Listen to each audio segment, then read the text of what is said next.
Beginner versus experienced investors.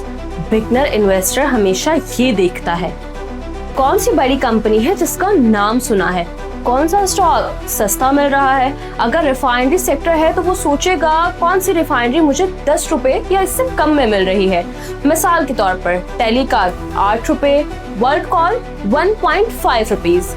नाम सुना है तो लगता है सही है, लेकिन हर सस्ती चीज कीमती नहीं होती। समझदार इन्वेस्टर कीमत नहीं, कदर देखता है।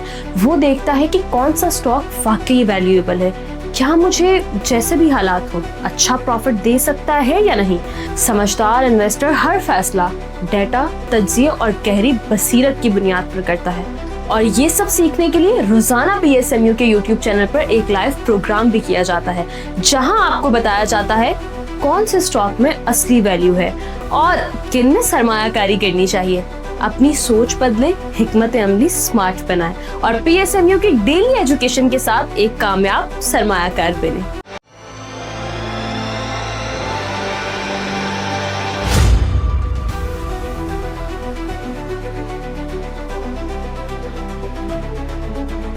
वालेकुम, मैं हूं नादिया अनवर और आप देख रहे हैं पाकिस्तान शेयर मार्केट अपडेट्स। नाज़रीन, आज कंपनी आउटलुक में हम बात करेंगे AGP लिमिटेड की। जी हाँ, ये एक फार्मा सेक्टर की जो है ये कंपनी है और ऑब्वियसली यहाँ पर जो है इसमें मेडिसिन्स वगैरह अक्सर और बेशतर जो है आप लोग सब जो है अपनी रूटीन लाइफ में इस कंपनी के जो प्रोडक्ट्स हैं यानी कि जो मेडिसिन्स हैं वो आप यूज़ करते हैं। आज हम बात करेंगे इस कंपनी की प्रोडक्टिविटी के ऊपर बात करेंगे, ग्रोथ के ऊपर बात करेंगे, इसके फाइनेंशियल्स के ऊपर बात करेंगे, इसकी फंडामेंटल स्टेटस, फंडामेंटली क्या इसका स्टेटस है उसके ऊपर हम बात करेंगे। और ये सारी बातें करने के लिए जो है आज हमारे साथ मौजूद हैं senior research analyst Naushad Malik साहब। और जो है उनको वेलकम करने से पहले यहाँ पर मैं आप लोगों से ये ज़रूर कहूँगी कि आप लोग जो है मेरे प्रोग्राम्स को ज़्यादा से ज़्यादा लाइक किया करें और इसके साथ ही साथ जो है मेरे चैनल को भी सब्सक्राइब करें और साथ में बेल आइकन को भी हिट करें ताकि कोई भी इंफॉर्मेटिव सेशन वो आप मिस ना कर जाएं। और इसके अलावा आपने इसको शेयर करना है ताकि लोगों को इन्वेस्टमेंट की और साथ ही साथ फाइनेंशियल मार्केट की अवेयरनेस हो। तो चलिए जी, चलते हैं अपने गेस्ट की तरफ और उनसे जानते हैं कंपनी के बारे में। अस्सलाम वालेकुम सर। वालेकुम अस्सलाम। Sir, thank you so much for your time. और आज हम बात करने वाले हैं कंपनी आउटलुक में AGP लिमिटेड की, जो कि फार्मा सेक्टर से है। इस वक्त जो है मुझे ये बताएं कि हमें इस कंपनी की जो है जो ग्रोथ है, क्या प्रोडक्टिविटी है, कौन सी मेडिसिन्स हैं जो कि जो है इस कंपनी की जो है ज़्यादा सेल होती हैं। थोड़ा सा इसका पूरा बैकग्राउंड आप जो है ना हमारे नाज़रीन को बताएं। ये एचईटी लिमिटेड जो है वो एक फार्मा सेक्टर में आती है। स्टॉक KC 100 का पार्ट है। और इसके अलावा अगर हम देखें तो एजीपी लिमिटेड जो है वो KMI ऑल शेयर इंडेक्स का भी पार्ट है। और ये जो है एक शरिया कंप्लायंट कंपनी है। अगर किसी का इंटरेस्ट इस पॉइंट ऑफ व्यू से होता है कि शरिया कंप्लायंट कंपनीज में इन्वेस्ट करना है, हमने एजीपी को अपने एनालिसिस के लिए इसलिए सिलेक्ट किया क्योंकि अगर हम एजीपी को देखें, इसकी 9 मंथ्स में जो अर्निंग है, EPS है, वो 8.97 तक पहुंच गई है। और इसकी जो 2024 में पूरे साल 2024 में पूरे साल में जो EPS थी वो 9.54 थी। और इसकी जो EPS है वो इस साल 2025 में एक्सपेक्टेड है 12 से 13 रुपए तक की रेंज में पहुंच जाने का। तो इसकी रेंज, इसकी जो अर्निंग है वो 9.5 रुपए से बढ़ के 12 से 13 रुपए तक की रेंज में चली जाएगी इस साल।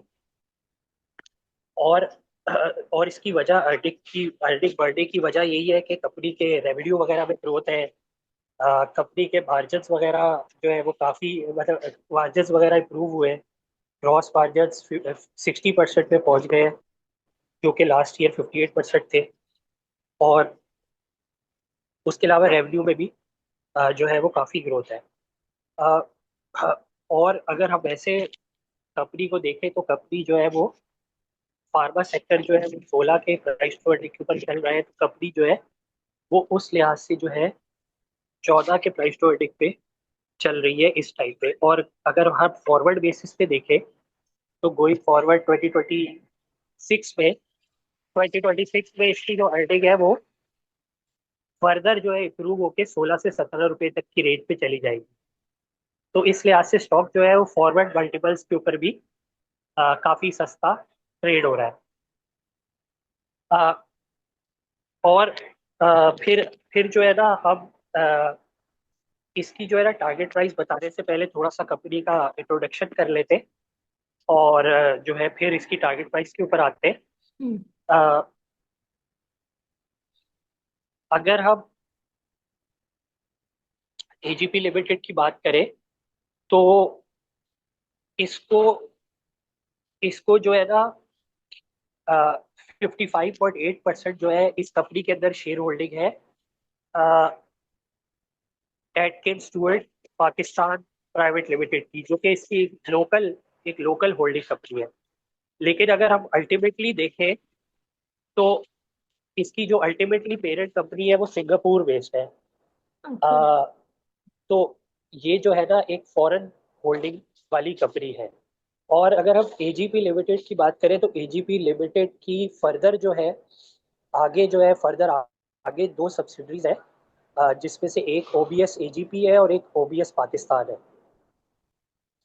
और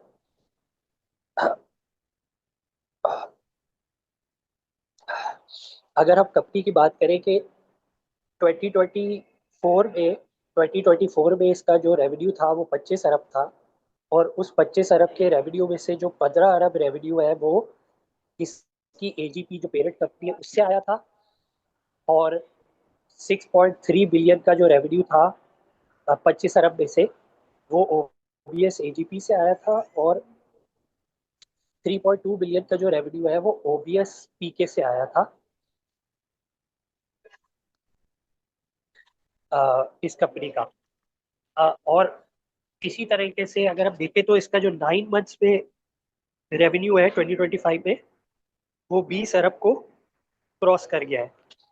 और इसमें से भी अगेन मेजोरिटी जो रेवेन्यू है वो इसकी पेरेंट कंपनी से ही है, और उसके अलावा जो है ओबीएस एजीपी और ओबीएस पीके से भी अच्छा रेवेन्यू जनरेट हो रहा है, स्पेशली ओबीएस एजीपी से। जी। बाकी अगर हम थोड़ा बहुत कंपनी के प्रोफाइल के ऊपर आ जाए तो जैसे मैंने बताया कि एक तो 55.8% शेयर होल्डिंग जो है वो एटकिंस स्टुअर्ट की पास है एजीपी की।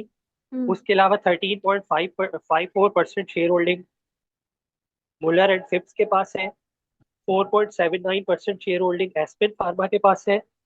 4.03% शेयर होल्डिंग बालतोरो ग्रोथ फंड के पास है। और बाकी 21 ऑलमोस्ट 22% जो शेयर होल्डिंग है वो बाकी के जो है पब्लिक शेयर होल्डर्स के पास है। सही। अच्छा, कंपनी के जो है ना वो बेसिकली 3 प्लांट है, और तीनों प्लांट जो है वो कराची बेस्ड ही है साइड हम्म। एरिया में। ओके। और बाकी अगर हम देखें तो कंपनी का जो मेजोरिटी रेवेन्यू का पोर्शन है वो नॉन एसेंशियल ड्रग्स पे ही कॉन्स्टिट्यूट करता है। 66% कंपनी का रेवेन्यू का जो पोर्शन है वो नॉन एसेंशियल ड्रग्स पे है, और बाकी का 34% एसेंशियल ड्रग्स पे है। अच्छा, ये चीज़ इंपॉर्टेंट इसलिए है क्योंकि गवर्नमेंट ने रिसेंटली जो है नॉन एसेंशियल ड्रग्स की डीरेगुलेशन कर दी है, यानी कि कंपनी जो है वो बेस्ड ऑन उनकी जो कॉस्ट है, कॉस्ट के हिसाब से अपनी नॉन एसेंशियल पोर्शन का रेवेन्यू जो है वो बढ़ा सकती है। तो एजीपी का इस लिहाज से एडवांटेज है कि इसका जो मेजोरिटी रेवेन्यू है वो नॉन एसेंशियल से जनरेट होता है। हम्म, बाकी अगर हम इसके इसके लीडिंग लीडिंग ब्रांड्स या लीडिंग दवाइयों की बात करें तो वो जो है एजोमैक्स है, रीजिक्स है, नॉर्वेस्क है, स्पेजियर पी है, एनाफोर्टेन है, जेटोफिन है, और उर्सो है।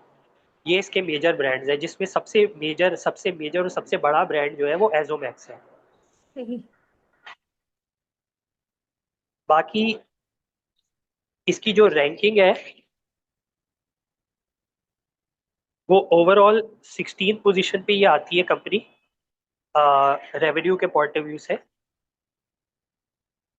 फार्मा सेक्टर के अंदर। हम्म, और अगर हम जो है ना कंपनी के थोड़ा सा जो है ना वो फ्यूचर आउटलुक की बात करें, हम्म, तो कंपनी जो है वो न्यू प्रोडक्ट्स वगैरह भी लॉन्च करने की तरफ जा रही है। ओटीसी और ट्रेड बिजनेस की तरफ भी इसका कंसंट्रेशन है। मैं एक और बात बता दूं कंपनी के बारे में कि कंपनी जो है वो दो तरह की सेल करती है। मैन्युफैक्चरिंग सेल भी करती है जिसमें वो दवाओं को खुद मैन्युफैक्चर करती है, सही। और ट्रेडिंग का बिजनेस भी करती है जिसमें वो दवाओं को ले के मार्केट और ट्रेडिंग करती है उनकी। उसके अलावा इसका जो है ना अपनी मैन्युफैक्चरिंग कैपेसिटी को इंक्रीज करने की भी प्लान्स हैं। और उसके अलावा फाइनली जो है कंपनी का ये भी प्लान है कि वो न्यू एक्सपोर्ट की कंट्रीज को भी एक्सप्लोर करें। करंटली जो है कंपनी जो है वो अफगानिस्तान, कैम्बोडिया, श्रीलंका और अफ्रीका में कीनिया तक एक्सपोर्ट करती है। लेकिन जो न्यू मार्केट्स हैं जो कि 2026 और 2027 में कंपनी जिनमें एंटर होगी, वो कुछ अ, जो है मिडिल ईस्ट और सेंट्रल एशिया वगैरह की कंट्रीज हैं, फिर साउथ अमेरिका वगैरह की कंट्रीज हैं, और अफ्रीका की काफ़ी सारी कंट्रीज में जो कंपनी है वो जाने वाली है। तो इन सारी चीज़ों को माइंड में रखते हुए कंपनी की जो फ्यूचर आउटलुक है, कंपनी की जिस तरह से अर्निंग्स में ग्रोथ आएगी गोइंग फॉरवर्ड, और कंपनी जो है वो जिस तरीके से पी मल्टीपल के ऊपर चल रही है, तो अराउंड एटलीस्ट 15 से 16 के प्राइस टू अर्निंग मल्टीपल के ऊपर एवरेज फार्मा कंपनी चलती है।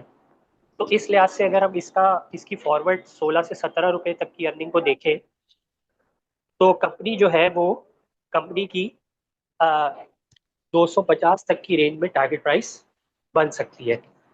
और करेंटली कंपनी जो है वो 190 रुपीज के वैल्यू के ऊपर चल रही है। तो ये बेसिकली था एजीपी का एक छोटा सा आउटलुक और ओवरव्यू। सही। Thank you so much and hopefully आप लोगों के लिए ये बेनिफिशियल रहा होगा। और जो है इसी के साथ ही साथ once again thank you so much sir आपका। और जो है यहाँ पर लूंगी मैं इजाज़त। इंशाल्लाह आप लोगों से फिर मुलाकात होगी। तब तक के लिए अल्लाह हाफिज।